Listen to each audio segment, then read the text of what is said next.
Okay, let's talk about something absolutely critical for any SLP out there. How do we make sure every single kid gets a fair shake when it comes to speech assessments? I mean, regardless of their background. It's a huge question, and today we're going to tackle it head on. So it all boils down to this one crucial question. Is it a difference or is it a disorder? You've got a child in front of you, and their speech is, well, it's different. Is that just part of their culture, their language background? Or are we looking at an actual disorder that needs our help? And let's be real, the stakes here are massive. Getting this wrong can literally change the course of a child's entire school career. So, why is this conversation so important right now? Well, you just have to look inside any American classroom. The world is changing, and it's changing fast. The demographics are shifting right under our feet. Okay, so here's the core of the problem. Our entire playbook for speech and language assessment, it was written for a very specific team. For decades, all our tools, all our normal benchmarks were based on English-speaking kids from a European background. But here's the thing, that's not who's on the field anymore. The kids we see every day are so much more diverse than that. And when I say this shift is big, I mean it's dramatic. We're not just talking about a little tweak here and there. Census data projections show a complete transformation of the country's cultural and linguistic fabric. It's a total reshaping of what our communities look like. I mean, just look at these numbers. They're staggering. We're talking about Asian populations potentially jumping by 50%. Hispanic and African American populations are growing too. Meanwhile, the very group our old tests were built around is on track to be less than half the population. So our old models, they're not just a little outdated, they're becoming obsolete. Now, you might be thinking, okay, but that's a big city problem, right? New York, LA. Nope. That's a huge misconception. The reality is, this diversity is everywhere. It's nationwide. It doesn't matter if you're practicing in a small town in Nebraska or a suburb in Georgia. This is the new reality for all of us. Okay, so we've established the what. The country is changing. But what about the so what? What does this actually mean for you, the SLP on the ground, day in and day out? Let's get into the real practical challenges you're facing. And these challenges are real. When you talk to SLPs, the same things come up over and over. Many of us just don't speak another language. We're stuck using assessment tools that we know are biased. We can't find support staff who can help, or even just find good information on what's normal for a child speaking, say, Hmong or Tagalog. It's a huge systemic issue that we have to tackle. So where do we even begin to fix this? Well, the new approach doesn't start with buying a fancy new test.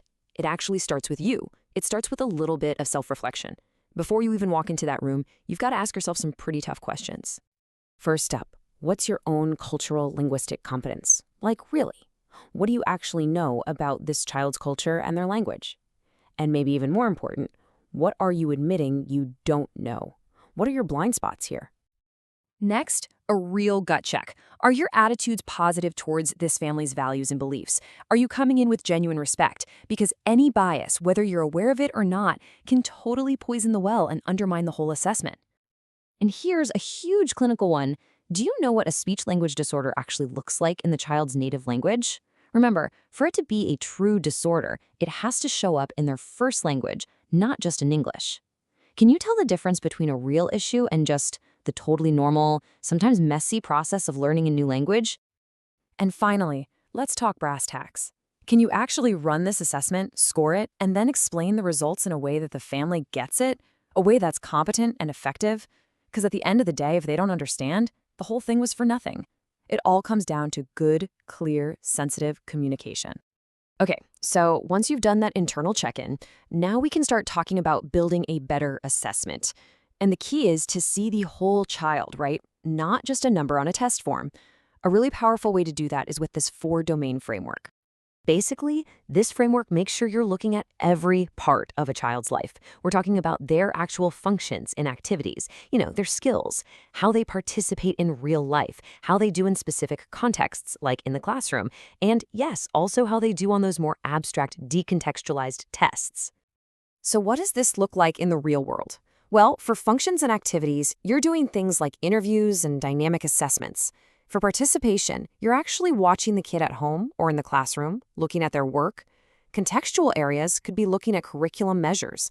And then you've got your decontextual areas, which is where standardized tests fit in. But you see, they're just one small piece of a much, much bigger puzzle. All right, so we've talked about what to do, but honestly, knowing what not to do is just as important. There are some really common traps that SLPs can fall into, and they can lead straight to a misdiagnosis, which, for a kid, can have devastating consequences. So think of this as your big do not list, your red flags. First, do not rely on just one thing, not just one test score, not just one language sample. Also, never, ever use a test that someone just translated. That's a huge no-no. Languages don't work that way. And a really important one, don't just assume that because someone speaks the language, they're qualified to help diagnose. Your support person needs to be properly trained. So it all comes down to a really basic shift. Instead of just translating an old English test, you need to use a bunch of different ways to see what a child can really do. Instead of relying on one single tool, you've got to do the homework and find out what's typical for a child speaking their native language. And look, this isn't just me saying this is a good idea. This isn't just best practice. This is literally the law. The Individuals with Disabilities Improvement Act, or IDEA, is super clear on this. It says you have to use the child's native language. You cannot just take the norms from one culture and slap them onto a child from another. It's our job legally and ethically. So, this leaves us with one last thing to think about. Every time you assess a child from a different background, that assessment is going to be one of two things. It's either a barrier that holds them back, or it's an opportunity that opens doors for them. That choice is in your hands. So the question is, what are you going to do to make sure it's an opportunity?